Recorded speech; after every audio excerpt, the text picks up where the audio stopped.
এখন আর কেউ কিন্তু থেমে নাই, প্রত্যেকের বিবেক জাগ্রত হচ্ছে আস্তে আস্তে। সবাই দাঁড়িয়ে গেছেন, এখন সবাই কথা বলছেন। আমার কোন স্টুডেন্ট 16 তারিখ থেকে যত ধরনের ঝামেলা হয়েছে তারা ফোন করে আমাকে বলেছে যে ম্যাডাম রাবার বুলেটে আমাদের পিঠে লেগেছে, মাথা ফেটে গেছে, আমরা চিৎকার করছি, কাঁদছি, এবং ওই অবস্থায় তারা আমাকে কল করেছে যে আপনারা কথা বলুন, কিছু করুন।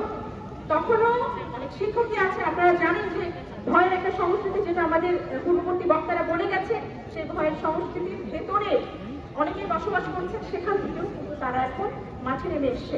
তাই আমি বলবো যে এই রক্তিম বিজয় যেটা ইতিমধ্যে অর্জিত হয়ে গেছে, সেই বিজয়ে আমরা সবাই সামিল হই। এবং সব থেকে বড় কথা সেই কথা, শ্রমিকের যেমন শৃঙ্খল হারানো ছাড়া কিছু নাই, আমাদের আর হারানোর কিছু নাই। কেবলই চোখের সামনে আমি বিজয় দেখতে পাচ্ছি।